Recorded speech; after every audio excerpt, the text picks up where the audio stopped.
So welcome back to another episode of Not So Sugar Coated with Bert and Jasmine. I'm Jasmine. And I'm Bert. And today we're continuing our series on marriage, and we have two people we've known for a while. I don't know how long Jasmine's known them. You've known them longer, I think. Yes. I don't know. I don't know how long it's been. I mean, it's been since you worked at the church. I mean, we've been married for 9. And you've known them longer than that, haven't It you? was before you guys were dating even. No, we were dating. What year did you start working at the church? 2012? Something like that. So 13 years? Yeah, probably at least. Dang. Would you like to introduce them? Yes. So today we have Adam and Kristen Satinsky. Hi. Hello. Hit the button. Oh gosh. So now everybody thinks the buttons are cool now, I guess is the thing. Thank God. Got them over in 1 week. Love it. No, so we've known them from church. They used to volunteer. When Jasmine worked there. Yes. And before that. Yes. And then we met their kids. And we actually really like their kids a lot. We do. Yeah, I have nothing against any of them. I like all of them. Yeah, so I just really, I like Adam and Kristen too, though. No, I know. Be clear about that. You could have just had the kids here, I guess. Yeah. Maybe there'll be a different episode. So talk to me about your parents' trauma. Just kidding. A couple hours of that. No, you guys have been really good. You guys have a really good family all around. So, yeah. Thanks. So we can start from the beginning. How did you guys meet? So, We're both looking at each I other. know, who's Who gonna wants to talk? tell the story? okay, so we met at Applebee's on Yes. 28th Street, Nice. the one across from Studio 28. It was pretty popular It's back not there anymore. in the days. It's not. Yeah. Oh, the Studio 28 Studio is that? 28. Oh, yeah, okay. the Applebee's is. Yeah. Yeah, so neither one of us are from this area. We both came for Grand Valley, I guess.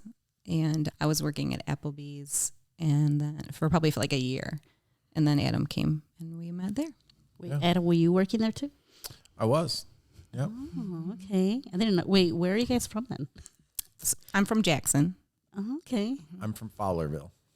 Oh, okay. East I side have of the no state. idea where those places are at. She's like Michigan? The ghetto. We're both in Michigan, Jasmine. I don't know any Michigan. It's like the other side of the state. Jackson Okay. is like between Ann Arbor and Kalamazoo. Oh, okay. Yeah, See? south of Lansing. Okay. And Fowlerville. Fowlerville's over by Brighton. You know Oh, where Brighton okay. is? Howell. Yeah. Yeah. Yeah, that I know. Yep. She knows where Brighton is because one of my old coworkers lives there. Okay. Okay. That's not where I know it. It's because of a map. Because of what? A map. A map? I mean, we have to drive through there to get to IKEA. That's true. It's like Dora the Explorer here with a map. No, we've been to Brighton once Yeah. when we went to Aaron's house. Oh, yeah, Remember that? yeah. I do remember Yeah. that now. See, my old coworker. That was, did not even remember that at all. No. Okay, so you guys met there. Mm-hmm. All right. Yeah. We met at Applebee's. Okay. I was probably in the kitchen at that point. Yeah, I think so. You're a server. Yep. And she would just constantly come back and stare at me. It was embarrassing. That sounds about right. No, it's embarrassing. I did think he was cute. That's fair. How old were you guys? I was 20 and you were 21. Maybe not 21 yet. No, you had to been because we got married when I was 21 and you were 22. Yeah, that's true. And we barely dated. Oh, really? Yeah. Yes. You were one of those people? We're pretty scandalous, Yeah. actually. Our story. I don't know if we're allowed to talk about this stuff on this You can show. say whatever you want. Yeah, I really Yes. don't care. So I do feel like we met and we felt like we knew each other for a long time and we felt like we were going to get married like really quick, I would say. And All the stuff that if my kid said today, I'd say, just slow down. yeah. Yeah. Chill out. Yeah, for Yeah. sure. He doesn't have a real job. You're not dating him. For sure. Right. Meanwhile, you were a cook at Applebee's. For sure. All the stuff I would tell my kids now. Yes. Yes. Yeah. So that summer, I feel like you did go ring shopping with somebody that we knew. You kind of were looking around, and I wanted to get into my master's program Yep. before we got engaged or married or anything. That was my plan. And I was going into my senior year, I think, of college. And we went to Yeah, we went to a trip. I think first we went to see my dad in Pennsylvania. Then I was checking out grad school. Yeah, so we went down to Chapel Hill. Okay. In North to Carolina. Research Okay. Triangle down there, and we stayed in a tent. Yeah, we camped. I remember that because one of the days we drove south down to the ocean in North Carolina, and the waves were gigantic. I mean, they were like 10-foot waves, and we thought it was amazing. And then on the way back, we hear on the radio that there's a hurricane coming in. It wasn't like, was there even the internet? I mean, we weren't like, don't you didn't have a think so. phone or nothing. Yeah, we just you were, just- And we're in a tent, Yeah. about to have a hurricane. yeah. So I remember we went and stayed in a hotel that night. Well, the reason we stayed in a hotel. Oh, was that before? We knew that? Okay. No, because after like 2 or 3 nights of me waking up not feeling very good, there was like, hey, maybe you should take a pregnancy test. So we went and got a pregnancy test, and we went to Burger King for breakfast In North Carolina. in North Carolina. And I went in the bathroom. And so I've heard your other podcasts on infertility. Yeah. And we had probably, maybe, I don't want to say the opposite struggle, but kind of like Like my- Adam just looks at you.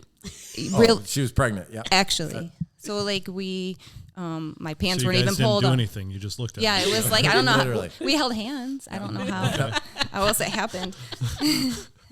Somebody got to tell me that one of these days. Yeah. So, yeah, like my pants aren't even pulled up and it's pregnant, it said. And I was like, oh my word. So I go out there and Adam's in line and I just stand there and he was like, you're pregnant, aren't you? And I'm like, how do you know? He goes, you were remember counting. He was counting because I said you have to wait for however many minutes it Yeah, said. yeah. So he was counting and I came out sooner. So he was like, well, if you come out, then you're obviously pregnant. If it was a longer, he didn't know. So then we were just like, I don't. Were you guys happy, devastated? Like how? I feel like just kind of surprised. I don't. Just stunned. Stunned. Yeah. So I remember saying, we're sleeping in a hotel. We're having no reason to be stunned, right? I mean, we're having sex. Like, Well- why are we stunned? Well, because I had been on birth control. Yeah. But then so I had been on birth control and then I think I was late or something happened. And then I had this thought, this was a couple months before, like, what if I'm pregnant? I don't want to give my baby like birth defects. I'm going to stop taking this birth control just in case. And then I took a pregnancy test and it was negative. And then it was like, I probably never got back. I don't even know what happened. So I So probably What year would that have been? 1998. Yeah, the internet wasn't around. You have no others. I mean, Like, the it's- encyclopedia. You going to the library and reading that. I know. Well, so right? That's all you had. So my mom's a nurse, and I should have known. I just didn't. Yeah. I knew, but I didn't know. And you don't think anything's gonna happen to you when you're a kid, right? Yeah. Yeah, that's Yeah. true. So we were pretty shocked. So I remember calling my mom, and I said, "So I have something to tell you." She was like, "You're pregnant, aren't you?" And I was like, "Oh!" Somehow she knew because moms always know. I mean, know anytime everything. a woman calls you and say, "I have something to tell Yeah. you," well, and she it's knew. like- She knew that like we were in North Carolina together, Yeah, So yeah. Yep. So that's kind of, and I mean, I think we started dating in March and found out we were pregnant in August. Yikes. So That another is thing, quick. were you guys like Christians at that time or no? So, I said I was. she I was did. not. I did say I was. I think if you would have asked her, like you ask a lot of people, right, they would probably say sure. But I did say Like, I was. yeah, I said like I go to church. I said I was raised Catholic, but I would not consider myself Catholic. I would consider myself a Christian. yeah, Okay, you would say that. That's what I said. Oh, okay, I but remember not thinking, at all. okay. Right. I, on the other hand, was the one who would say for sure I was a Christian. I mean, I had encounters with Jesus up to that point, Okay. but had no self-control and was not living that at all, Yeah, which, which is worse, probably. but also normal. Yeah, 100% Yeah. normal. Like it's still normal up to this See it every day. Right. Yep. You know, it's not like. Well, I, mean, totally believed in God. I just wasn't living for the Lord. I had no actual relationship. Yeah, yeah, and You know. but I mean, we said in another episode we didn't make it. Yeah.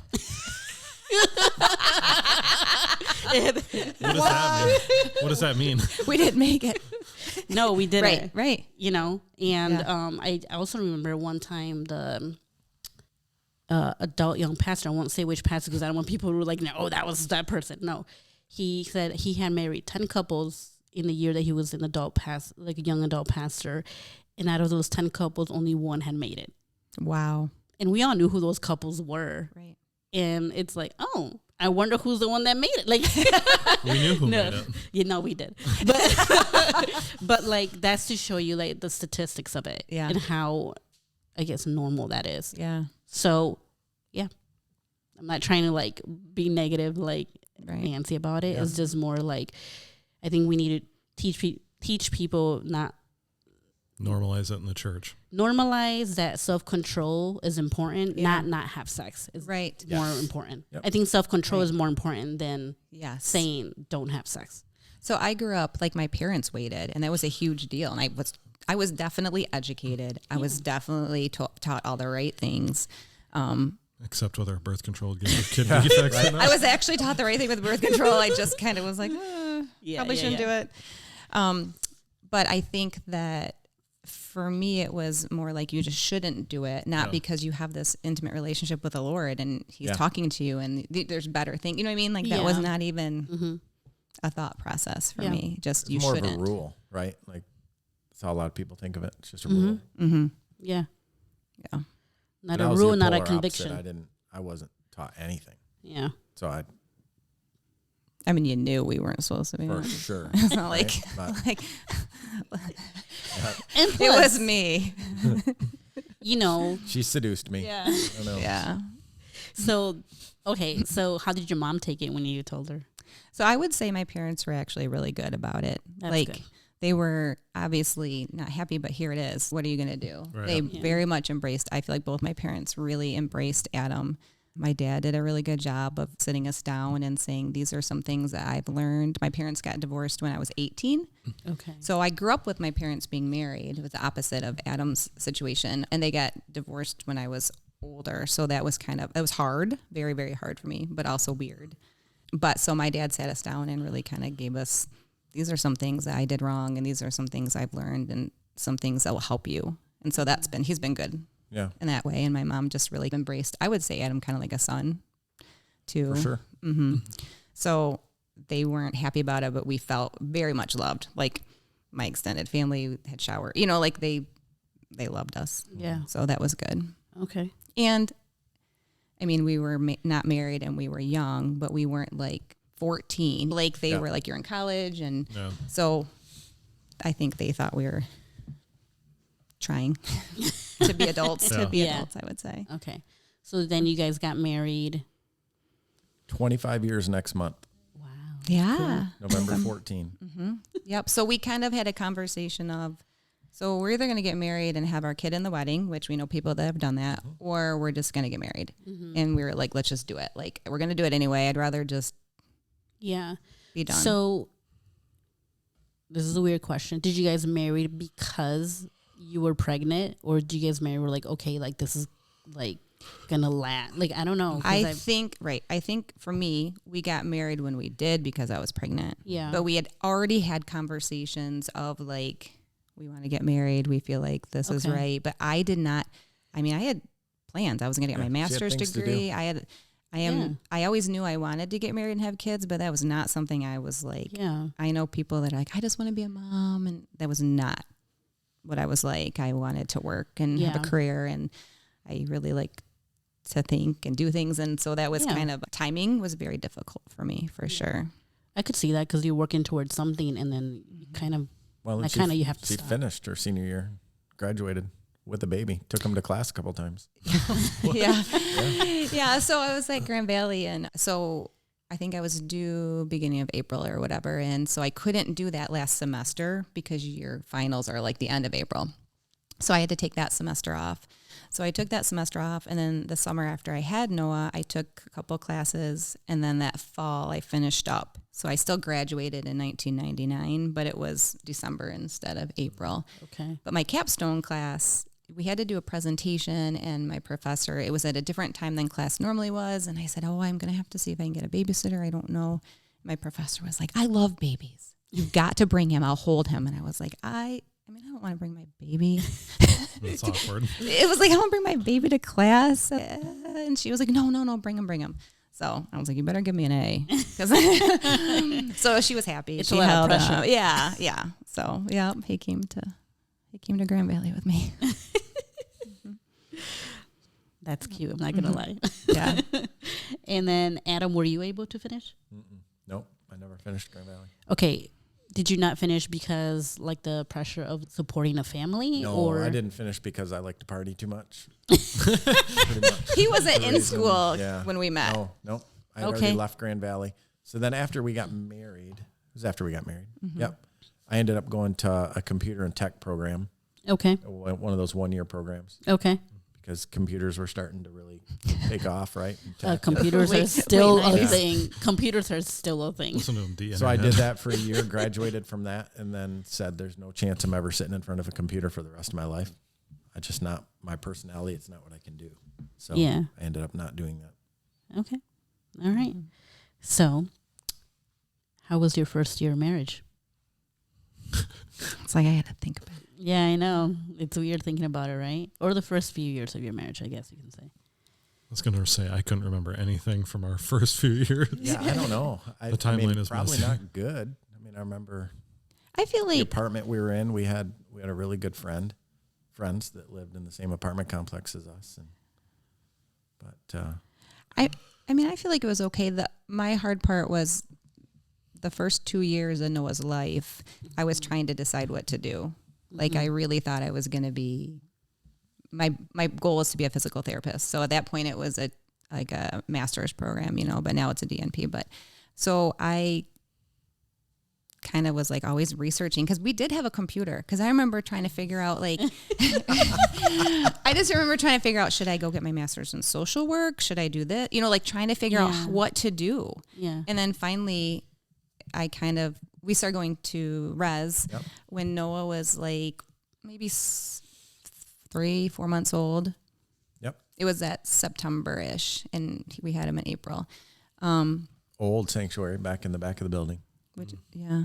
Yeah. So I think finally after a year and a half or so, I was like, I think I'm going to stay home and be a mom. Like I really couldn't figure out. We didn't have family here that could babysit for me to work. I didn't want to pay daycare. I really felt like I think I'm just going to stay home and raise these kids. Sister local, but she had young kids too. She had 3 little girls. She would help babysit, but like not daycare.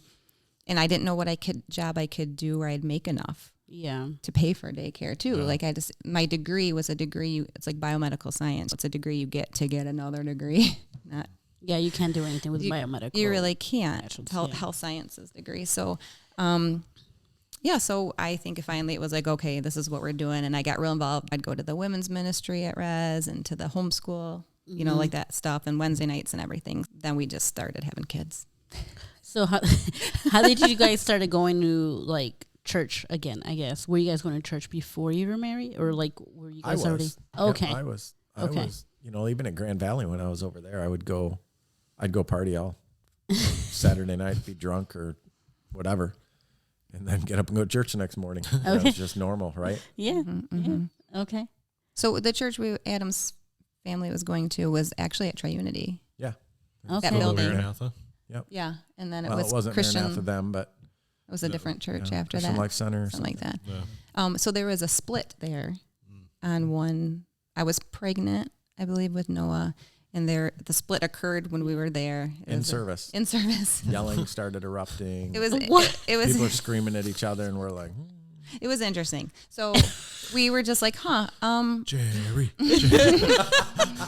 So I just remember saying to Adam, like, I feel like we should find our own church because his family even split. Like one sibling stayed at the church, and the other sibling went with a person who left that church and started another church. Yeah. Okay. So the family split. I mean, they were fine, but they each went to different spots. And I was like, I feel like we're not really tied to either one of these churches. We don't have to be. Why don't we find our own church? Okay. So we had been told, we had a friend that we both worked with at Applebee's that was like super sweet, super kind, so fun, so nice. And she was like, you should try my church. And I thought, okay, you're awesome. I'm going to go where you go. Like that really made a difference. Yeah. So we had a couple choices of churches we were going to go to. And one Sunday we went to Res, and we went there, and I loved it because it was big. I didn't have to talk to anybody. I didn't have to know people's drama. Like I was like, I don't need a little church. I don't want to know everybody's business. Yeah. That's how I felt. And the music, it was amazing. So we were like, yep. You didn't like it as much because it was so big. Yeah. I'm more relational, Yeah. you know. Yeah, I am too. I get that. You It's a like little harder for me.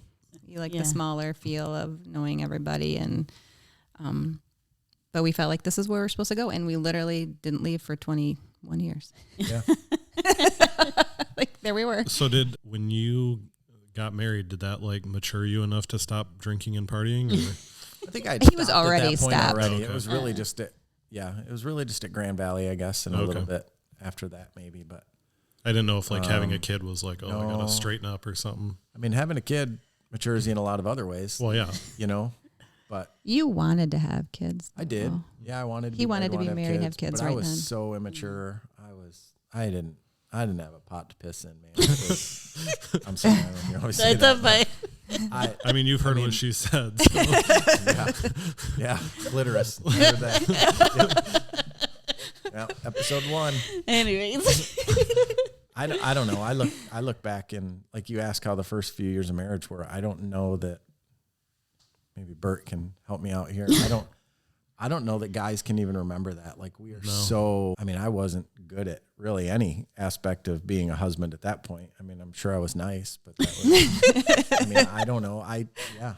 That's hard. But even backing up to her dad a little bit, Yeah. she talked about when her parents were so accepting. So her dad is amazing.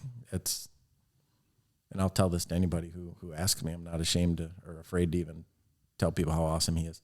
So at that point, he wasn't a Christian. I mean, they weren't going to church that we know of, right? Anything like that. But he gave me, to this day, the best piece of marriage advice I've ever had. He stood in front of us and admitted that he did things wrong in his marriage, but he gave us a little analogy about building a wall. And he said, you have 2 choices.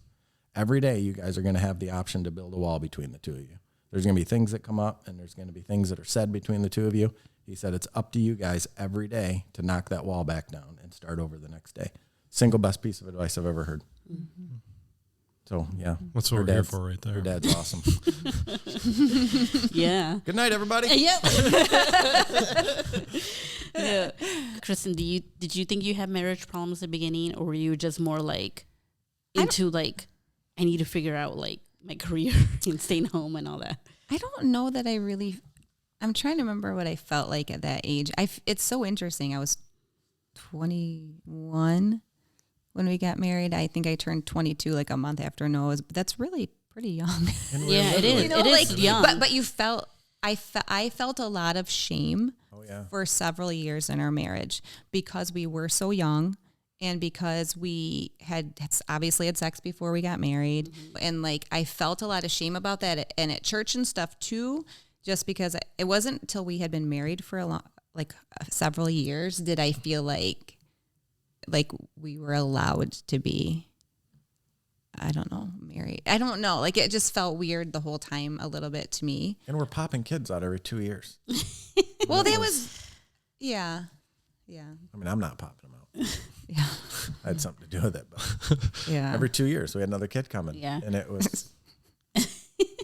But we really I think it's interesting how you can really be immersed and like influenced by your environment. Yeah. So that time, like I wasn't working. Mm-hmm. I was at home. I was very much involved with, like I said, being in the women's ministry, going to stuff where the homeschool classes are. And really, I would really like dove right in when Noah was a baby of being like, wow, the Lord is real. Like I grew up going to church and I knew the Bible stories, but I remember reading the Bible for myself and being like, oh, Jonah was a real person. Like I did not know that a lot of the stuff was real.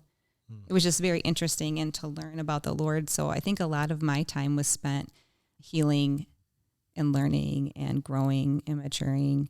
But like with our kids, we've always tried to be like a step ahead of where they're at developmentally. in what we're learning about so that we'd be prepared for that next stage. So I think even when I had these babies, I'm praying for them. I'm praying the power of a praying parent over them. I'm praying all these things and then learning about this next stage and what do I want. So I don't know that I really felt like we had, I don't know if I thought about having marriage problems when they were little. I don't remember. Yeah, I don't know. Is it because like you guys were so like probably survival mode. Yeah. Yeah. You know, you got a Yeah. kid. Like, what are you supposed to do? when you have kids every 2 you don't years? get, It's you like didn't okay, have we that gotta- alone I time. feel to, like there's get a- to know each other. No. Yeah. Yeah. So that's interesting. Like we didn't have a couple years to Yeah. travel or Did you guys live together before you were married? mm-mm. Okay. No. And I remember I that, mean, but we didn't know we had our own places. We did not might as well have, right? I Well, mean, yeah. Yeah, well, but- yeah. I but mean, we yeah, didn't but- have no, the same. but we did not. No. And the pastor who married us was like, you need to decide you're not going to do anything going forward until you get married, which we did decide to do. I kind of thought it was stupid, but because I wasn't a Christian yet. I really wasn't. Yeah. It wasn't until, Yeah. And then he looked at us and said, "You're never gonna make it." no, he didn't he tell somebody else that? No, he told us. In our Oh my marriage. gosh. But no, he told told you? somebody He said later. that to you? I thought he told somebody later. told I us thought that. they would never make it. Yeah. That's a pastor you don't want marrying. Isn't it? sure. I know it's kind of sad when you think about it. Cause so I Here can, we are. Look at us. yeah. Yeah. But what I can say is I'd go up to him because, and be like, ha, proved you wrong. well, I just feel like that gives me a heart for people. Yep. Yeah. Like, Um, and I do not think my children are perfect. They all know they're not perfect, but like, I'm always saying, listen, I was that kid that people are talking about. Well, like they weren't, but because most of my friends were doing the same thing as me. But at church, right, the church Yeah. kids, you have other people and you hear all these things they're doing. I'm like, I was that girl. So, and the Lord changed my life. Yeah. So love her, be kind to her, do not talk about her. You know what I mean? Yeah. So I'm a little bit more actually protective in some ways of No. other people's other people's struggles, I guess I would say. Sometimes I'm more protective, which my kids also get annoyed about too. Yeah. Devil's advocate. Very much plays the devil's advocate. Sometimes. Yeah. All of us crazy, but Yeah. no, I think so that at the same time she's digging in, right? She's going Yeah. to all this women's ministry stuff. I think I was so blinded by, I had a horrible upbringing, a horrible childhood, right? And tons of trauma, but didn't realize I had tons of trauma until I was 40, right? So here I am not dealing with anything. And things are just brewing under the surface, and she's going crazy with things I'm not doing, but I don't realize I'm not doing it. I think I'm being a great husband doing this, this, and this. And she's just really sitting there saying, you just need to deal with your trauma so that we can have a good marriage. Yeah. How did you deal with it? So it took some pretty significant events that happened in our family for me to actually get to the point where I realized how that had affected me. And when I say I didn't deal with it until I was 40, I'm not kidding. I mean, Did you go to therapy in or my something? 40s. I did. Yeah. I mean, Yeah. I go Yeah. now, so So I listened to that episode and I agree with you wholeheartedly. I think that's a stigma that needs to go away, because I think being able to sit across the seat from somebody, and even for me with the things that had happened in our family, for me it was, I just needed to talk out loud about my feelings and my anger towards certain situations and have somebody sit there and say, well, that's not the right way to think, or, oh, that's totally the correct way to think. That's okay that you think like that. no. Right. So yeah, I didn't go long, but I would say that helped me maybe start thinking a little bit differently. Well, I think before that you went on like, you did guys things and like there was things you kind of like knew that there was issues from your childhood and issues in your family and stuff, but Kind of. I mean, my parents divorced when I was super young. I was like 6 months old or newborn. I don't even. I think you were like something one. one. Had a stepdad who now I have a good relationship with him. So grew up with him and my mom, but my mom got sick when I was 10, died when I was 16. So there's all this stuff that I had just not dealt with No. and didn't think it was a big deal. If somebody would say something about it, I'd be like, oh yeah, it's fine. Oh yeah, it's fine. The guy thing. No. So I think I'll trail off a little bit here, because I think that's where the church did wrong a little bit, was when I was in my 20s. I feel like the church was in that stage where it was just, you need to be a man. You need to man up for your family. Yeah. I still kind of is like that. I Still, get a little it. bit. Like that. I Yeah. get it, but and I agree with you. You need to man up for your family. Get a job. Go do those things and be a man for your family. But deal with your crap, or else your family's going to be dealing with your crap in 20 years. Yeah. Right? And my family was dealing with my crap for 20 years in the way, I don't even know how to word it, just in the way I would respond to certain things. Yeah. Did you go on Quest? I did. Okay. So I would say that's what I was thinking. Like you did. Yeah. I mean, come back a little bit, Yes. like trying to process through some of those wounds, right? Yep. Yeah. But there were so many yeah. that I didn't know. I mean, I remember the conversation where I realized the extent of what I had not dealt with. And then that's when I actually started my non-therapy. I didn't do therapy after this. It was between me and God at that point. Okay. But I was in the truck with her, and we've had some things happen in our family that involve extended family and things like that have been very difficult and have brought out. Nothing will bring out past trauma not dealt with like trauma that happens in your family, right? Yeah. No, it's when true. things happen, if you have not dealt with your junk, Yeah. it's going to come out. Right. 100%. And we were in my truck. I remember this, and we were on our way to life group. And I had said something about how I felt about a situation, and as you learn as a husband, most of the time it's wrong. But I mean, I was so Jeez. dead wrong. Like my perspective on what I had just said, in hindsight, I can look at that and say, wow, why would you even think like that? And she just went off on me. It was, we just, again, undealt with trauma. And basically, you got to deal with your crap. And for some reason, that the way she explained it to me in the truck, because it was, I don't even remember exactly what I said, but I said something and she rebuked it pretty quick. And the way she said it and explained it to me in the truck, it was like my eyes opened and I could see how all that stuff not dealt with had led to that moment. Yeah. And that's when, and again, it's not been perfect since then, but I'm been dealing with my crap. Right. Yeah. So that would be, if we were ending the podcast right now, I would say deal with your crap because you don't want to deal with it when you're 45. Yeah. Yeah. It is hard though, like when you are like, when you have things happen when you're a kid, you might know you don't like it. You might know it's not normal, but if you don't know what normal is, or you don't know what healthy is. So like to say, yeah, I don't want to respond this way, or I don't want to think this way, or I don't want that, but you don't exactly know what healthy and normal is. And somebody can try and explain it to you, but I think those deep rooted things can be really hard to. Yeah. So I wasn't a bad husband. I don't think we had a horrible marriage. No.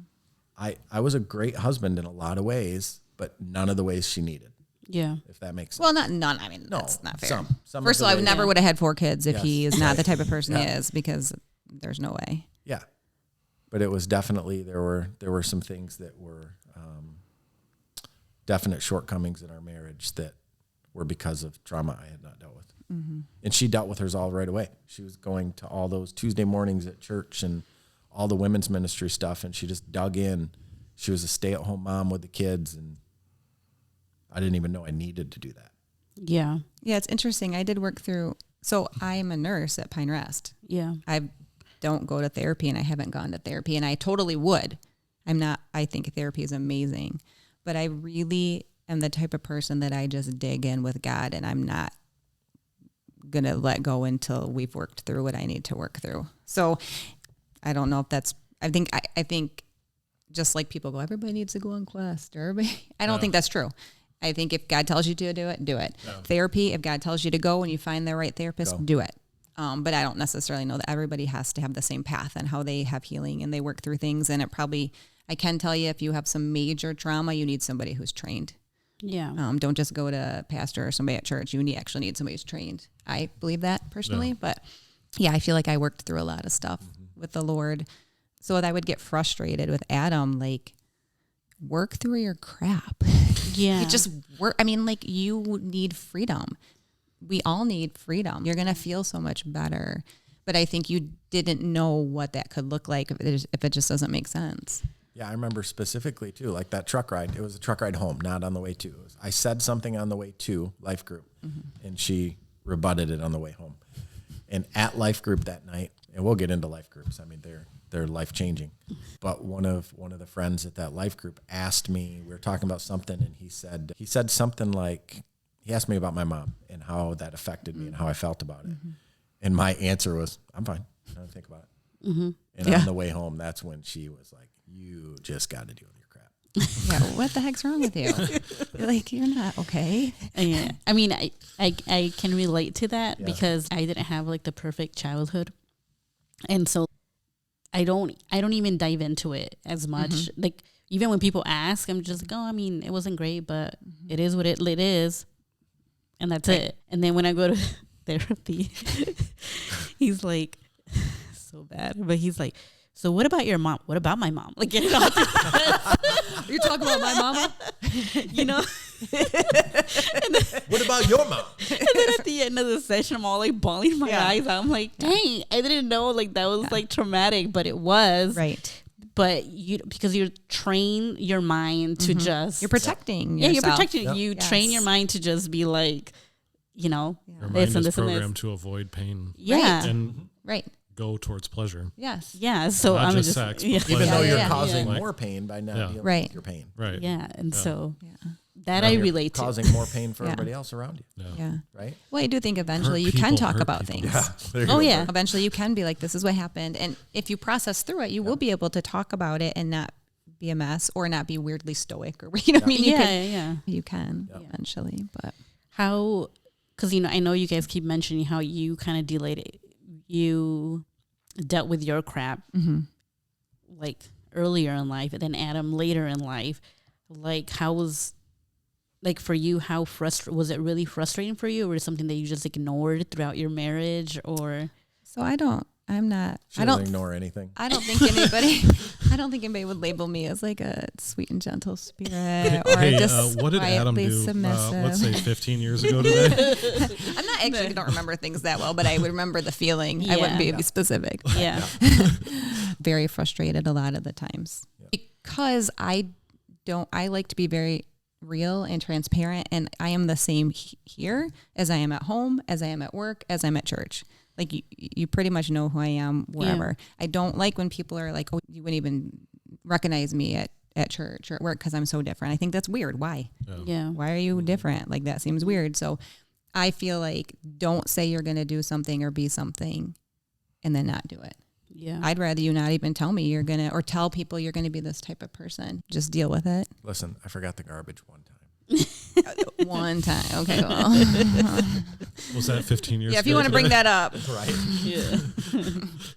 No, so I think a lot of it for me is more like, and God has given me a picture for our family, and it's healthy and it's strong and God has good things for us. So I just feel like you got to work with him, not fight against that. I think. Yeah, no, I think there's ebbs and flows of being frustrated and feeling like, oh, we're working on things, but then really, truly we're not. And we had a very difficult season for several years. We had things happen in extended family that Adam, I feel like, became kind of a different person during that time. I think we both did. We all did. Actually, just because I think I really, truly, and then we learned this, it really hit at church.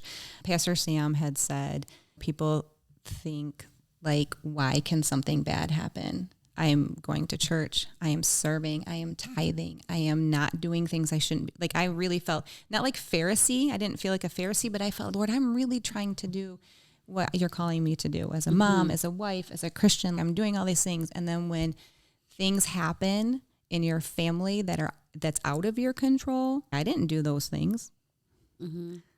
Adam didn't do those things. The things happen outside of control that affect my children, that affect us, that were devastating. That was very, very difficult. So that was a big struggle, I think, for both of us. And I think that changed Adam a lot too, and changed us too. So I think that's probably the hardest time of our marriage. Way harder than being pregnant before we got married and you know, all that stuff, and being super poor. Like we didn't have anything, obviously. We were young and had no money and, you know, all that kind of stuff. And I think that was probably the most devastating part for us and was the hardest, I would say. Okay. And then, because I know you said that Adam changed a lot during that time. Do you feel like Kristen changed too during that time? Possibly. I don't know. I don't think so. I don't think she changed as much as if you would have asked me, whatever, 5 years ago, whatever, when this whatever, I would have probably said, yeah, Kristen's totally different. But now that I've worked through my junk and continued to do that, right, I can look back and say that, no, she didn't. It was my extended family, so it wasn't hers, right? And that's what really exposed that I had just junk I had to deal with. The way I reacted to that whole situation and the way I acted probably for, I don't know, 2 years. I don't even know. What would you say? I don't know. Year and a half? I mean, an extended period after that. Yeah. So I don't know that it was her acting differently as much as it was. How do we navigate this? Yeah. Like, how do you navigate? Like, it's hard to navigate something that's traumatic, but if you're kind of healthy and something happens, then you can, like, it's so amazing to me to watch our pastor at our church whose daughter died. Oh, I know. That is so. Like, they are just unbelievable to watch. And they're human and they're real. They're not sugarcoating things. Nope. They're not. And they're very real. But, like, still their faith and their love for each other and their church and their community and just how they've handled things, I feel like that is kind of a picture of if you're healthy, then when something's terrible, it can make you stronger and you can get through it together. And so I think that was hard, was like, I was a mess. Yeah. Yeah. For a long time. Yeah. And that's hard, like, for your kids and for, like, as a wife, like, navigating, like, my feelings. And I am a naturally trusting person. We did this personality test thing Adam had for work. And, like, one of the things is, like, I got, like, a trust level 10. Like, I'm super trusting. And you got, like, the lowest. Like a 1. 1. I don't trust anybody. Because he probably... Well, I grew up in the hood, so I trust nobody. Right. Yeah, like, so probably trauma, like, in your whatever. But I always give people the benefit of the doubt. I'm always, like, sticking up for, like, the person who was struggling. And, like... They had a good reason for it. Like, in my head, just feeling like they didn't mean it. Or, like, even if they did, that's okay. That's their issue. I'm fine. That type of thing. Very trusting. But after some of the scenarios we've been through, it made me very distrusting of some people. And I would just say that's the way she changed a little bit during that time. Sure. And I didn't like that. I said, I don't like being this person. I don't like feeling like that. Like, wow, I thought I could trust and now I can't. I don't like that. I don't want to be that person. Yeah. I would say that's when our marriage really got tested because there's been things I've done in the past. Didn't cheat on her or anything like that. But there are trust things I've done in the past where, right? Where, like, I just didn't do what I said I was going to do, right? Yeah, yeah. And on a couple major things. And, Didn't take the trash out 50 right? So then fast forward to this, and it had always been okay because Kristen's frame of reference is to trust people, right? Mm-hmm. But then when all this started going down, it started shaking her trust in everything. That's when I feel like it was either I had to get my crap figured out or there's no chance we're going to be married. Yeah. Yeah. I mean, not like threatening. There wasn't like, I'm going to divorce you if you don't. That to me. No, but it was like I was more basically like, we're going to live miserable. Yeah. Like, we're not getting divorced. I'm not going to do that to the kids. We can work it out or not work it out. But, like, we're going to be miserable unless something's changed. We have to. Yeah. Like, you can't stay that way. Yeah. Feeling that way. So what are the things that you did besides therapy that you feel like you did that improved your crap, I'm going to say? I mean, so honestly, it was just my time talking with God and saying, how should I feel in this situation? God, how did my mom dying when I was 16 and her being sick when I was 10, how did that really affect me? Yeah. And something actually Kristen said to me that is helpful too is she just said it's okay to feel. Yeah. It's okay to feel when things aren't good. So now I just try to, when things happen, I try to just say, okay, it's okay for me to be sad for a little bit. It's okay for me to feel that and sit in it for a little bit and work through that in my head and say, God, what do I do with this? And I would never have done that before, ever. Yeah. Yeah, I think you got to you have to if you don't process things, if you don't deal with them, you're going to at some point. And it's either going to be in a real negative way or it's going to come out in a way that it shouldn't. But like, you should feel terrible when terrible things happen. Yeah. That's normal. It's okay. You just can't live there. You don't want to live there. No. But you won't have to live there, actually, I think, if you feel it. Yeah. Work through it with the Lord, work through it with friends, with a therapist. Yeah. I mean, I don't think you could have. I mean, a 16-year-old kid cannot work through his mom dying. Like That's a process. Yes. I mean, I remember sitting at her funeral, watching people come in and I have a vivid memory of this, and just having no feeling whatsoever and just kind of thinking, yeah, you're 16. You can't process through that. Yeah. But you're talking about how it's not normal for a 16-year-old to be at their mom's funeral, basically. Yeah. And just sit there stonewalled, basically. Yeah. Well, not even having people help you. But they could have tried to help you too, and you maybe wouldn't have been in this position to help you process that either. Yeah, you probably wouldn't have even been open to the idea. Yeah, it's hard to know. No, probably not. And I remember might be a whole different podcast about whatever, not having a dad or whatever you want to do. But so my dad, they divorced. I'd see him once a year. I'd fly down to wherever he was for 2 weeks and go see him, whether it was living in whatever, Georgia, North Carolina, Pennsylvania for 20 some years. So I remember him coming to the funeral. So my mom and stepdad were married, right? I remember him coming to the funeral, and after the funeral, I'm riding with him to go to my grandparents. And he was like, "Wow, tomorrow we'll have to go home and pack all your stuff." I'm a senior in high school. I'm getting ready to go into my senior year in high school. Yeah. And I've seen him once a year for however many years, right? And I was like, no. So just, add that to it too. And you're like, oh my gosh. Yeah. But it's interesting. It's allowed me to, all our kids are in relationship age, right? Yeah. So seeing people they're interested in or somebody that they like, there's been a couple maybe that I'm like able to point things out. Yeah. And say, well, that fast forward 20 years, that's going to be tough to deal with. Right. So being able to see that in myself and in the difficulty it's made in our marriage and the family, it helps you see that, I think, easier now. Well, we're real transparent with our kids too, so they know our. I mean, I don't feel like your kids need to know your whole, like every detail of your story. That's weird. Who wants to know everything like that about your parents? But general, like they know, obviously our story. They know that Noah was at our wedding. We are very real with it. Yes, they know that for sure. So I think that's kind of been good too, just to have those conversations of, I don't expect you to be perfect, but you can have a relationship with the Lord. Yeah. And that can change things very differently than what we had and what we did. And they've seen that, and they've seen ups and downs in our marriage, and they know the struggles that our family has had and working through stuff. And I think that's good for them to see too. Yeah. Okay. Mm-hmm. I would ask, what advice would you give to married couples who are struggling? It could be different or the same. It can be anything. Yeah. Two pieces I would give to somebody, if they're struggling.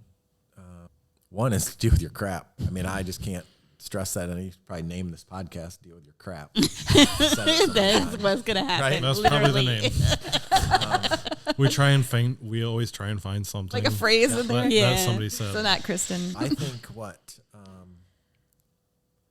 I say all the time to people that I talk to, like guys that I play pickleball with or whatever we're doing, right? That there's, besides God, obviously God is the number one reason Kristen and I are married. But number two, in a close second, is the life groups we've been a part of over the years. Mm-hmm. And Jimmy Evans. I'm not kidding. I mean, when we were, that's cute though. When we were young, Jimmy Evans was amazing. And we did several series of his stuff. Yeah. Yeah. It's funny. I haven't really listened to much of his stuff lately, so I'm curious. Either. Yeah. Now he just talks about the end times. Yeah. That's does true. he really? I think he does. I think he still does marriage stuff too. Does he? Yeah. But then life groups. I mean, we've been blessed to be part of some amazing life groups over the years. Mm-hmm. What is a life group? Yeah, Is it that's like true. a small group, Yeah, Yeah. I mean, it's just a small group of like married people couples. you do life with and do real life with. I mean, I was never big, and friends of ours are, and it's great. God bless them that you love big, huge groups. I can't do that. So for the last 8-9 years, we've been in the same small group with 4 couples, Okay. 3 other couples and us. And that has been amazing. And And even when we were younger, we were in a small group, life group, with a lot of older couples who had been there, done that. And we were just starting to have kids, and we were just married. And I think the wisdom and advice we got along the way it's a game changer. yeah. I think I really think a big picture. I'm a big picture thinker. I'm not a detailed person. So big picture thinking marriage, big picture thinking with my kids. So raising our kids has always been big picture. Like, what is the ultimate goal? You know what I mean? People, you can get hung up on obedience or being a Christian even or whatever. That's the ultimate goal is these adults that love the Lord and have their own relationship with him and that are healthy in that sense, healthy relationships, healthy family, that type of thing. So same with marriage. Like, what's your ultimate goal? Like people want sometimes a romantic vision and like this person completes me and they do all these things for me. But like really our marriage is supposed to glorify the Lord and be an example to the world too. I mean, you love each other and you want the best for each other. But I think having that big picture of like, why are we even here? I think can make some of those things that feel petty. So I think that's why I would get so upset by things is because my big picture is a healthy family. Yeah. So like deal with this crap. So things are going to happen. I'm not expecting people to be perfect, but like if you deal with the things that happen and you work through them, then you can handle the things that come up too. And then you can have a healthy family. And we've always tried to have, like you said, people older than us or in a phase ahead of us with their kids, like learning from them, even though times change and the culture changes to a certain extent, like you can still look ahead and think, how can we have this relationship that we want to have with our kids? That's huge. Yeah.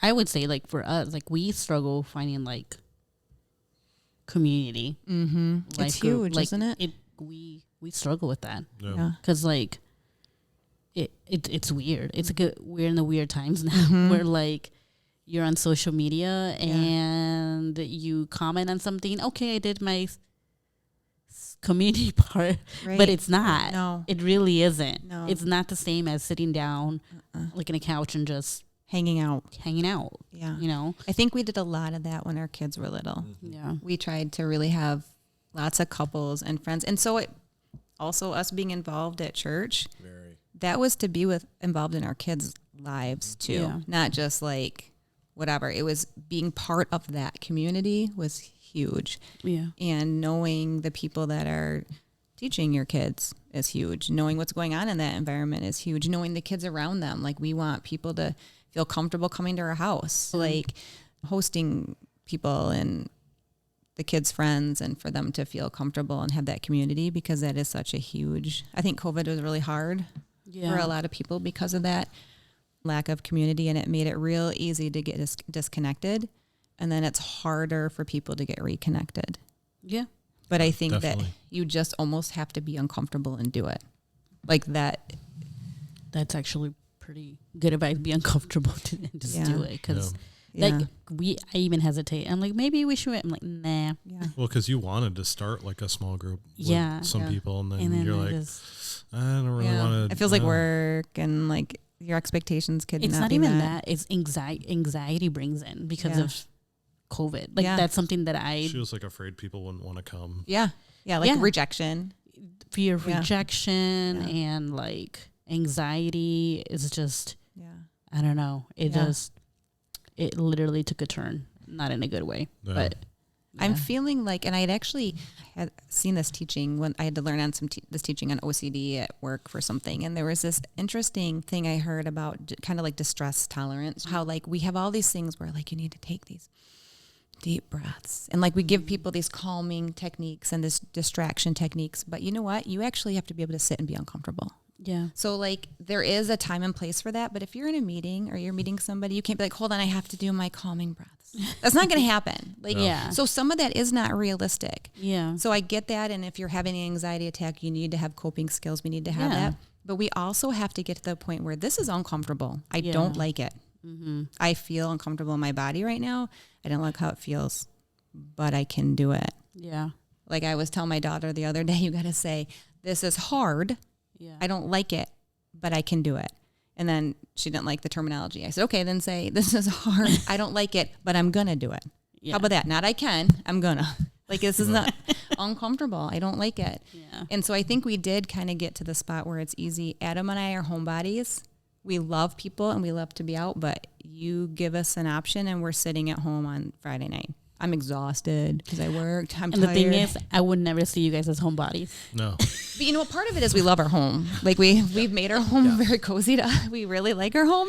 But then if we commit or something comes up, we're always glad we went. Yeah. Or always glad people came Right, over. yeah. So it's kind of almost getting to that point of making yourself do it Yeah. and then dealing with the emotions as they come in. Yeah. Well, that's how I felt like going to your work Christmas party last year. Like I had no desire to go. Right. I was like, screw this. Yeah. I don't want to go. And then I went and I was like, this was insane. Like it was fun. Yeah, it was a lot of fun. You're like, you oh, know, people, I kind of like people again. Oh, yeah. you know what I mean? Like, so Yeah, not me. It's like the opposite. Well, I used to be the outgoing one. You- I'm like, Yes. let's go do Yes. this. Amber's, "Ugh." And now it's more like, Yeah. she Let me was just be like, if there was something going on at church, outside activity like a corn maze or something, she's like, we're going to every corn maze. We're getting cider and donuts at every corn Yeah. maze in the state. We're Yeah. going everywhere. And now we'll go to one, Yeah. maybe. Yeah. Well, maybe two. Is it close enough? Is Yeah. the weather nice enough? Yeah. Do you see yourself changing? Could it be more like that again? Do you feel like you want to be that, or do you feel like you're just kind of different now? And I that's think okay? I'm a different person now. But my biggest thing is like, so the whole COVID thing, but then my dad died because of COVID. And I just didn't like people asking, like people asking questions. Yeah, yeah. Like it was uncomfortable. Yeah. And then on top of that, they're putting their unwanted opinion Correct. over COVID. And I'm just like, you are talking to the wrong person right Right. now. Because Right. I'm not going to like Right. agree with you Yes. whatsoever. And it took me a while to understand the other side of it. Because, I would get really angry when people are like, oh, this is so dumb. Like, why are we still quarantined and blah, blah. Like, I would get really like Right. upset. Right. But then I saw the other part of it, like the whole anxiety and the community and all that stuff, Yeah. because it started affecting me too. And so I started seeing both sides. Yeah. And now when people ask me, I'm a little bit better about it. But when people come in my house, like I get nervous. And so I'm working through that. And I think that I like people. I just don't like crowds anymore. Yeah. Yeah. Well, I feel like there's a direct, it's not just quarantining for Yeah. you. There's a direct trauma. There is. I mean, that's It was horrible because people will Yes. come in, like I'll be like, how did your dad die? COVID. Oh, he died of COVID. Are you sure? Like that is the worst thing you can Yes. say to somebody. yes. Why Can't you just and why say, why do you care? Why do you Yeah. have to have an opinion on it? can't you just say, I'm sorry that your dad died? Totally. That never came. I think I never heard that. That's so Ever. weird. Isn't that weird? Yeah. I don't Anybody think- I told, they would be like, well, what did he have something else? Why? Like, why did do he you have to justify And it's like, it? well, yeah, he had diabetes. Well, that's why. And it's like, no, He didn't die of diabetes. he didn't die Yeah. of diabetes. It's just Like, Yeah. it's a weird thing yeah. to be a part of when like somebody doesn't even like acknowledge. Like if somebody died of cancer or something, like they're gonna be like, well, are you sure that was the right treatment? Right. Why didn't they do this? Why they Yeah. they don't ask Like that. they're attacking you. Yeah. And I'm just like, my dad died. I'm still grieving over that. So why can't it was just a weird thing. Yeah. So I just avoided people for 2 whole straight years because it was just easier. Yeah. You know? Well, And and maybe now- like you have a picture of how people should respond, Yeah. and then they 100%. don't, and then you're like, what the heck's wrong Yeah. with you? Why would I even want to talk to you? Yeah. So it took me a long time to like accept the situation and then be like, okay, like I can't change who they are and type of thing, and like kind of navigating, kind of work on like what kind of responses besides anger, because I think being angry is not gonna solve anything. So yeah, it's a whole thing. Yeah. That's a lot. Yeah. It is, but What else? So community, and then you said deal with the crap. Community is huge. It really I is. do think that And too. I think what happens is when things happen, you want to isolate. Yeah. Well, some people, I guess, don't. I mean, there's probably everybody's different personalities, but typically, if something is traumatic, you want to isolate. It's easier. I don't want to deal with it. I don't want to talk to you. I'm mad already. Yeah. I don't want to process it with you. I don't care what you have to say. Oh yeah. So that's probably, I know if we kind of would isolate too sometimes when things happen. And so even forcing ourselves to have, and we have other couples that we're super close with that we're not in a life group with, but people that you can process things through and be honest with, and they know the things you're going through is really helpful. Yeah. And pray with you. I mean, you have other people praying with you, for you. Yep. You have to have somebody that knows what's going on. And you can be real with. Yeah. That's hard for some people. Some people don't want to be real. Yeah. Yeah. But a lot of times, but that's self-protective a lot of times, right? Yeah. So it is hard to have a relationship with couples that are like, you feel like I'm telling you all my junk and you are telling me nothing. There's, I mean, maybe nothing's going on. Yeah. And sometimes people don't want to like overtake your issue. Yeah. But like still you need to feel like this is a real transparent. Yeah. And I tell my kids like, you don't want to trauma dump is a word that kids use these days. Yeah, I like know. don't just trauma dump on people randomly and like be real with people. Don't lie to people, but you need to know who you can trust with the things you're struggling with. Like, not that there has to be shame or stigma behind your struggles, but not everybody has good intentions that you tell. Yeah, So, you put me in a large life group or a large men's group setting, I won't say a word. Because I need to know that I can trust you Yeah. before I'm going to say a word. Yeah. And if there's 40 or 50 people in this room, I'm not sharing a thing because I've witnessed far too many times over the years those same dudes at that life group then talking about the other people who shared. Yeah. And I'm not going to do that. Yeah. So you need to find what you're comfortable with sharing Right. also. right. Yeah. And for me, it was a small group. Yeah. Creating a safe space. Yeah. We need Yeah, I a safe hate space. that word. No, just laughing because my therapist used to. And like, I never like, I don't know. It was really interesting because he was like, I never knew what safe space actually really meant until he like literally took out a whiteboard and was like, Explaining it. these are the 3 things I need for a safe space. It's like 1, you need to be able to feel like you're heard. 2, that you're valued, and 1, that you can be honest. And I was like, and ever since then, I was like, that's what a safe space is. Yeah. Yeah. Yeah. So now guess what she says to me when I'm You're when we not a have an safe argument. space. I don't feel seen, heard, or valued. Okay then. But it's true. But like, when you can't just come up to like a coffee shop and be like, this is a safe space, Right. and then like air out your laundry, like that's not what a Right. safe space is. Right. Or like, this is a safe chat room, like you can say Right. whatever that's Right. not. No. That's not And the just thing. blurting out your junk to people isn't Yeah. necessarily Yeah. good for them either.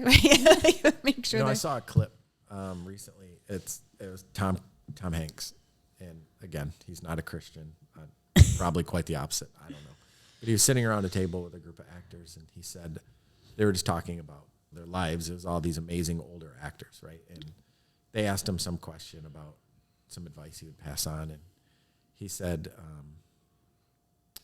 I guess what I would pass on is these 4 little words I wish I knew when I was younger, and it's this too shall pass. Now, I'll add to that, as long as you're seeking God and a relationship with God, this too shall pass, right? But it all passes. As long as you're working and as long as your focus is that Jesus is the Lord of your life, then this too shall pass. That's good. And Because I it's don't true. know.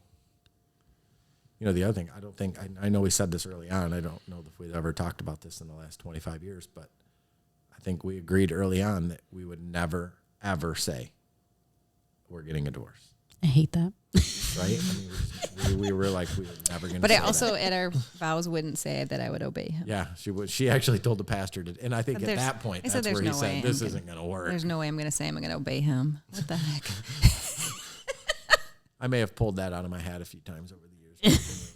Obey me, woman. Yeah, whatever. No, like Yeah. the opposite. But no, we're pretty real. We're pretty real in front of our kids, and I mean, obviously not with everything, but Yeah. They don't have to know everything. They shouldn't for their own say. Well, you don't want to put him in the middle of it. Oh, absolutely You not. know what I mean? There's a difference between Yes. being honest and putting them in the Yes. middle of it, where like they have to like pick sides or something. Yes. You know? But the more real you are with, and I know this isn't a parenting podcast, but the more real you are with your kids, it helps them later in life. Yeah. I mean, yeah.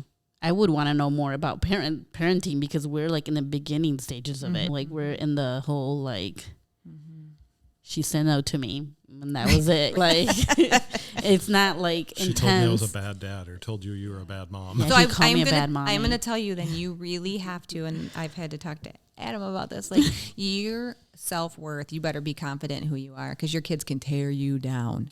Don't let them. I mean, you can't let them. You have to have this. It's like Taco Bell on a Sunday afternoon. Tear you up.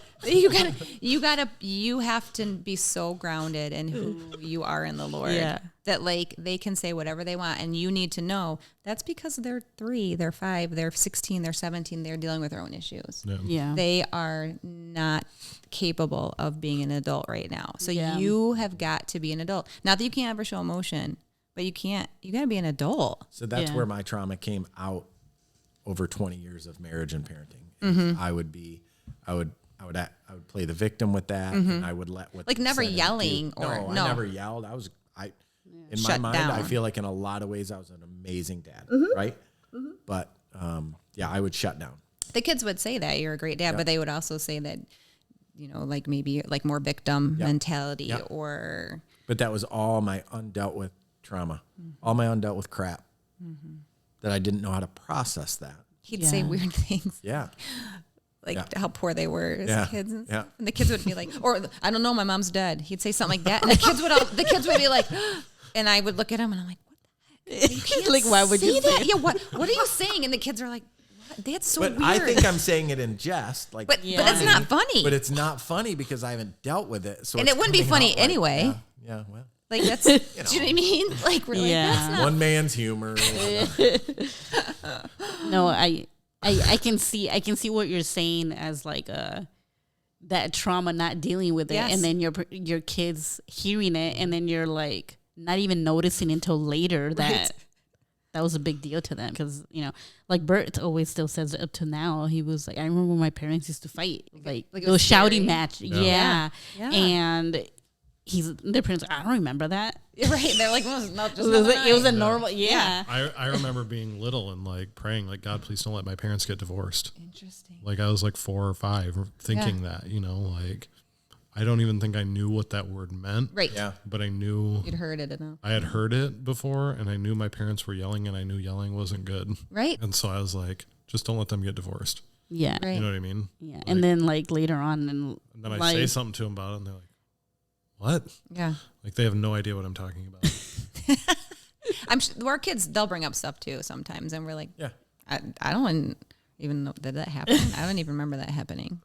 So obviously, we remember things from our childhood Yeah. that our parents might not. You're going to cause trauma to your kids in some way. I mean, Oh, there's yeah, going to for be sure. things like, but you can still be healthier yeah, you don't for sure. the whole point like one thing that I've realized and now versus like 20 years ago, as I can say, is like generational curses aren't broken just because you said it. It's because you put in the work. Yeah, you have to do something different. Yeah, to change it. You can't I could say like my dad had diabetes or whatever and his whole side of the family. And I remember specifically praying for like, I don't want to have diabetes. They break that generational curse or whatever. Here I am drinking a Coke. But, but like, I'm not going to break that generational curse if I don't start making healthy choices. Right. We have a Like, part in it. Yes. There's It goes nowhere in the 2 and Bible 2. that God says, I'm going to just do this for you. Yeah. Nowhere. Yeah. Oh. Yeah. So that's, You have to put work in no matter what. Promise oh you yeah. will. Yeah. And then he deals with that messy part. Yes. Yeah. That's Yeah. where people don't. I think this is where I'm beginning to understand now. Yeah. Well, At 37. and I think we think like God wants us to have this great, happy life, which I'm sure he does, but that's really not his number one concern. Yeah. Right? Like we're going to be uncomfortable and it's okay Yeah. if we're uncomfortable sometimes. We can do it. Yeah. Marriage can be uncomfortable. Yeah. Maybe yours isn't ever. All the Oh, time. no, all the time. All the time. Constantly uncomfortable. Yeah. Constantly fighting. Yeah, when we were but I think it's getting earlier. better now because Yeah. now we're dealing with our crap. Yeah. 9 years later. Yeah.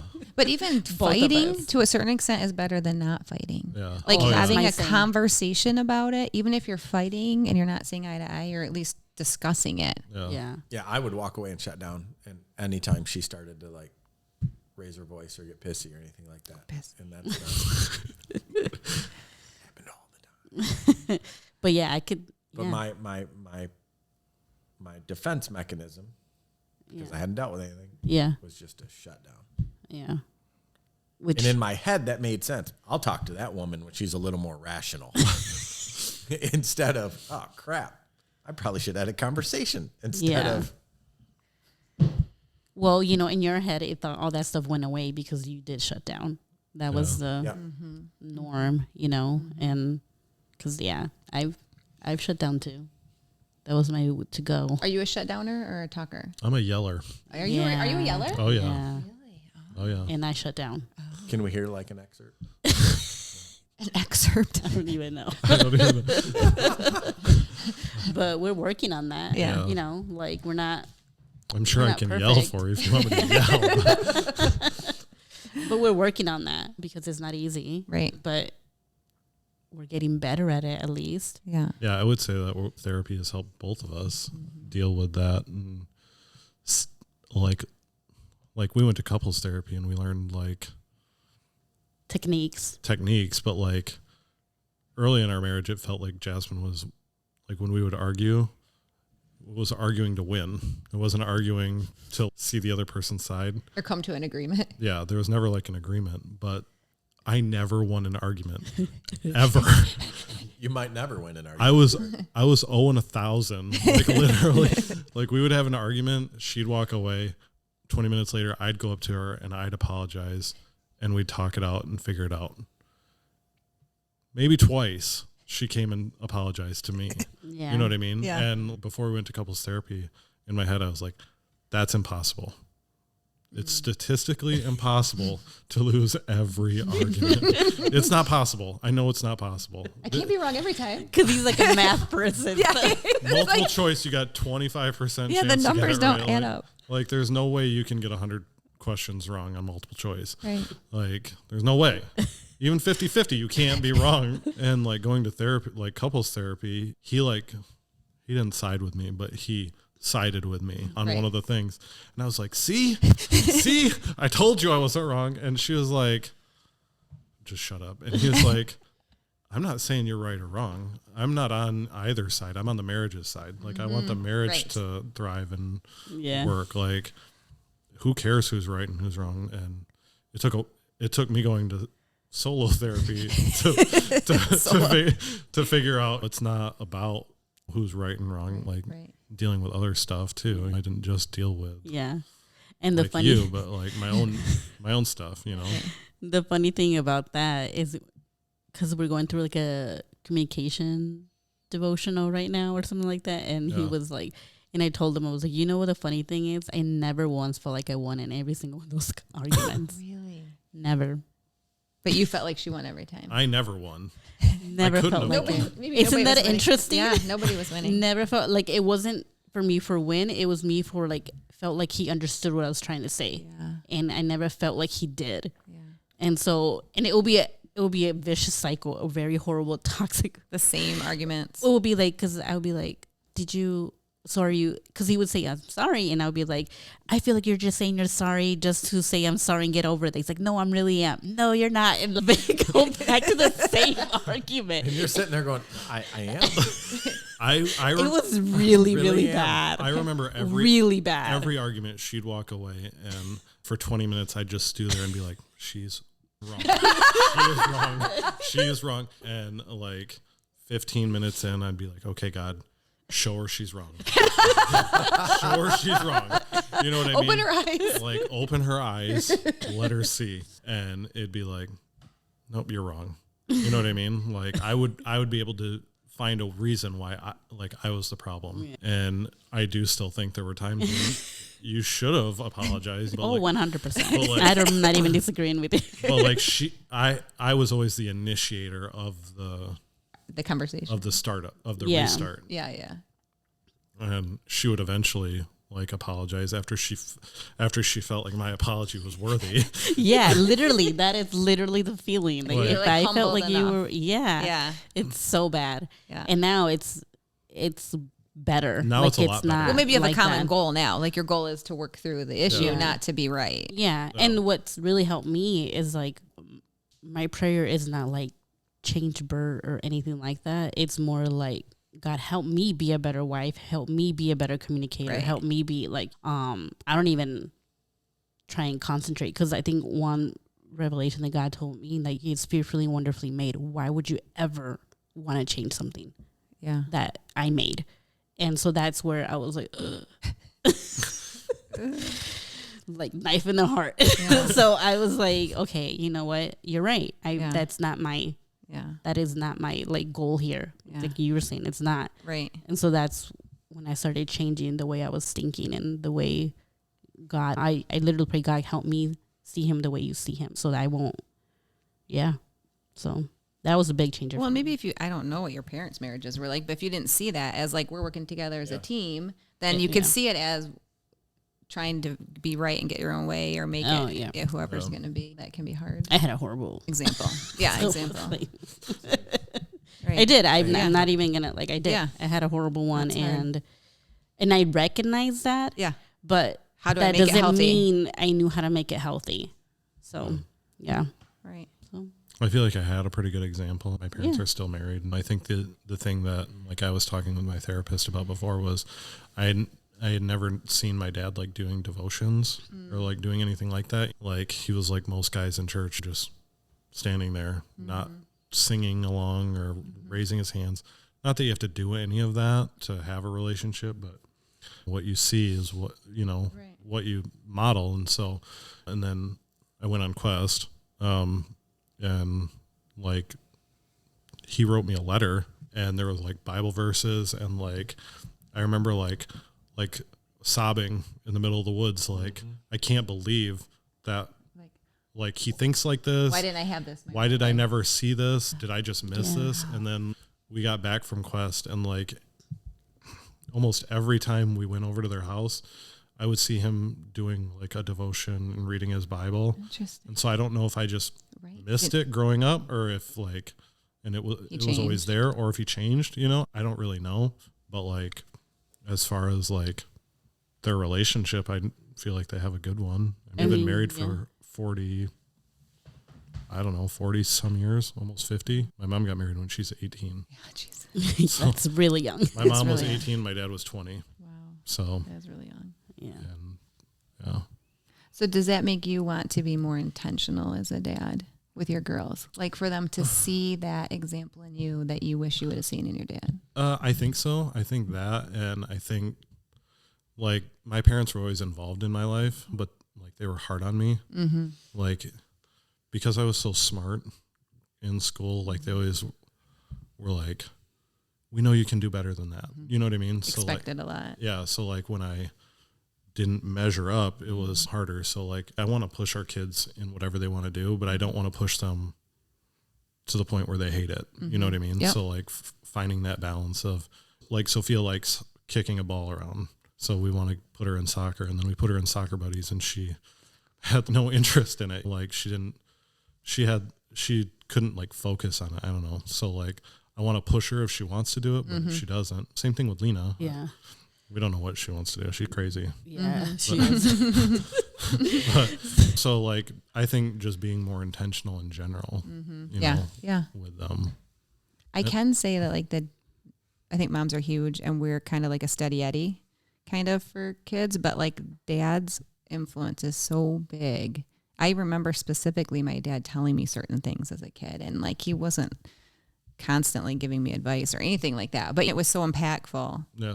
coming from your dad that it is such a big thing. And I think to see, and I remember going to church, even like we grew up Catholic, and being in church, and I remember the smell of his leather coat and standing up next to him and just feeling good that he was there with me at church. Like even as a kid, I remember that feeling. So I think there is a certain about like this security that happens when you see your dad being healthy, doing healthy things, I think that even kids wouldn't be able to verbalize it till they're older, but I think it's such a huge thing. Oh yeah, for sure. Yeah. I mean, in that episode of Modern Family, where I don't even know what's his name? Ed O'Neill. He's like talking about like Jay.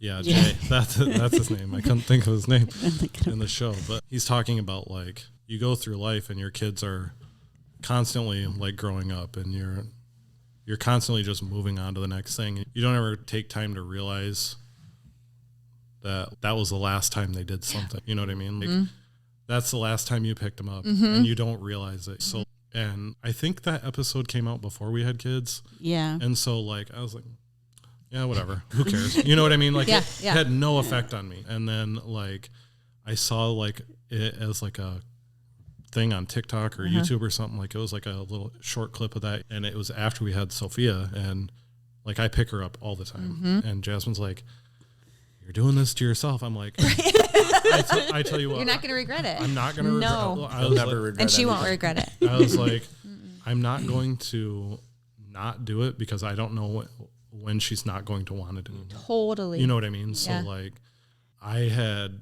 my back was messed up. Like I could barely walk, and Sophia's like, "Dada, carry me." And she's like, "You got to carry her. You said you would." I was like struggling to get up. Brace. I was like struggling to walk up the steps, and I'm like, I don't care. And yeah. You went to the chiropractor afterwards. Yeah, I did. I think I went like the next day. I had to because it was so bad. But. I really do think if you invest and you are on purpose involved with your kids and have a relationship with them, they want that, and they're going to continue to want it. Even when they get to be teenagers and they seem kind of funny. Our older two were never like that. They always wanted us around. I think we were more involved in their youth groups and their things like that, and they've always just been fine with us being around. Josh and Emma have had times when they're like, don't need us around necessarily. They don't think we're as cool as the other two always. But now I think they're getting better, like for sure. Yeah, they want to hang out. Yeah. I think they'll end up. They'll come back. They'll come back. Yeah. And it's better already. They'll realize like, wait, what? Like, yeah. Once they have kids and they realize you're the only way they can go out and do anything. Right. As a teenager, you got to rely on your parents to give you permission. And as an adult, you got to rely on your parents to babysit. So it doesn't really matter. They're going to come back eventually. Do you guys feel like you ever lost your identity as a couple because of your kids? Did you ever feel like your kids were your whole identity and not your marriage? Well, I mean, I think that could have been easy for us because we barely had any time without kids. Yeah. We literally were always with kids. Is that like a thing that you fear when your kids are out of the house? Because like a lot of people either get divorced when their kids are really little, like your parents did, or when they're empty nesters and they don't identify with each other anymore. Like, you're not the same person I married 30 years ago. Well, of course, it was 30 years ago. But like, I don't know. We're getting into that stage, and we talk about that. I love it. I love going for walks with her, and we'll just go out to dinner or get a drink. I love it. Love a drink kids. of water. He's better than me. Like he's like, we need to be on purpose because these kids are going to leave, and then it's just going to be. I'm glad that you guys are even talking about it now because like I think you're realizing it. That's good. Ends up being a thing after, and then you're like. Because we talk about it now, even like that'll be interesting. But it is interesting. Like we have two kids at home still. One's in college, obviously, but the other one's in high school. And there'll be nights you come home, and it's just her and I. Nobody's home. Yeah. Okay. That's kind of rare, though. I feel like because right now we're still going to like Emma's volleyball or cheer sport things, or there's things we have to do. So I don't feel like we haven't had a lot of extended time with nobody around. And then like even our ones that don't live at home come home. Yeah. They like to shop in our storage room from the Costco stuff. They'll go shopping. They come for dinner. we really want them around. Yeah. And they want to be around, I think, quite a bit as much as they can. We try to do a lot of things as a family, or the kids hang out together, which is huge to us. But I feel like, That's good. yeah, I don't know. It's interesting because we have friends who are still kind of have kids at home, and now they're grandparents too. So I don't know how long that season could be where you really have much time by yourself. Yeah. I think it depends on how close your kids live to you and how. Yeah. Plus, know? I think you developed a relationship with your kids for them wanting to come back, because Right. You're doing something right. Yeah, obviously, when 'cause- that's the case. Yes. if they're like, I can't wait to get out of here, Yeah. then you're not developing something. There's Right. something missing then when Right. they have that attitude of, I can't wait to get out of here, and then only come during Christmas. Right. I think I there's mean- a There's an balance of those issue. kids that you can't get out of your house. Right. Like these, you talk about parents of these kids that are 30 something and they're living in their house and don't leave or whatever. Like that's probably not healthy unless it's because they're in a season, they're building a home, they lost their whatever, like a season where you're helping them. But an equally bad, like, is kids who don't want to come home, period. So we try to really let our kids have their own lives, but we want to be involved and have a good relationship with them, but very much try not to be like weirdly controlling or like, we will do this for you if you do this. Like we don't that's want weird. to be like that. We want it to be like we want you around, and we want you to know we want you to be around, but we also want you to have your own lives. You to want to be around. Yeah, and you have to let them have their own life. And even with your kids, like with sports and things like that, I think sometimes parents put so much on themselves about that, or like you have an expectation of, well, your parent was never there or never let you do a sport. So now you can have your kids do all the things. Maybe your kid doesn't even really want to. Like let them be supportive, but let that be their burden to a certain extent too. Like how much do you really want to do? Do you love it? We've always made our kids, if they committed to something, they have to finish it. Like you have to finish the season. You didn't like soccer, don't do soccer next spring. But you're going to finish it because we talked about it and you wanted to do it. Yeah. But like, I think parents are weird about putting so much on them Yeah. and making it kind of about them. How much money I'm paying for you to do this? Well, then don't pay. Yeah. I mean, if you're going to be dragging your kid and complaining all the time, then just say, there you get up and you go, or you're not going to do it next season. Yeah. End of story. Because it's going to be gone. Yeah. Yeah. I mean, in 2 weeks, we're not going to ever go to another high school sporting event for our kids. What? 2 weeks? 3 weeks. Oh, that's a long time. It's not too long. She's got a while. We could be done at the end of October. Okay. She could. She might. Yeah, it's good. I'm like, geez, don't cut her off. She may have a little more time. Anyways, my point is, within the next month, Yeah. No. Yeah. it'll be our last high school sporting event, Yeah. Right. you know, for Yeah. one of our kids. Yeah. Which is crazy. Yeah. Yep. It's fun. You got to enjoy the seasons. I liked all the seasons of my kids. People always ask, what was your favorite? Do you like Babies better? Do you like, I literally have loved every single season of my kids. I didn't love babies. Yes, you did, because you always wanted more babies. Why do you think we had so many babies? He'd hold a baby and be like, oh, I think we need another one. Anyways, I didn't love the baby stage because I love my sleep. I will always tell people that my favorite stage is high school, college, career age. Okay. They will talk to you about anything. Yeah. It's fun. It's fun to watch fun. them launch and kind of get their own ideas and bounce ideas off of you. And that's fun. But I wouldn't want also to the go back hardest. to babies. I wouldn't want to go back to that. But I liked it when I was in that season, Yeah. for sure. Yeah. I can say the same thing too. Yeah. I like every Yeah. season so far, but do I want to go back to those nighttime feedings? No. Right. Right. Yeah. She was like, should we have another kid? One, we can't. But she's like, I think I kind of want another kid. I'm You like, can have you can have a reversal for like up to 7 years. Just FYI. Snip, snap, snip, snap. Do no, not. no He's. Michael Scott. I'm gonna have to like edit I'm every not- single time you talk about your vasectomy. I'm not talking about it. I'm just saying we can't have kids anymore. Do you know the total 3 vasectomies has on man? I will No, not. he had a bad experience. He keeps talking about it. We won't Anyways, talk about it. We won't talk about it on this, but Yeah. yeah. Let's And deal she's with your like, trauma right now. Yeah, we can work through it. No, okay. I'm good. He's like, no, somebody else. just don't get a old doctor who doesn't care. Yeah. That's sad. But no, she was like, should we have another kid? I'm like, do you really want bottles again? Mm-hmm. We are almost done with diapers. Like, do you really want to?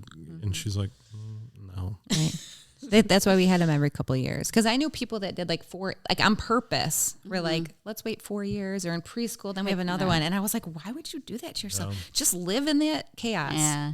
Like that's what you're doing right now. That's your season. Yeah. Season of chaos. Yeah. And then move it to a different season. Yeah. But I 100% agree. Well, anyways, you can end it because you're so weird about ending. No, end it however you want. I don't care. bye. No, I don't Do know. it. What do you want me to say? Do you have a good Thank you ending? for listening to. This has been another episode of Not So Sugar Coated with Bert and Jasmine. We'll be back next time.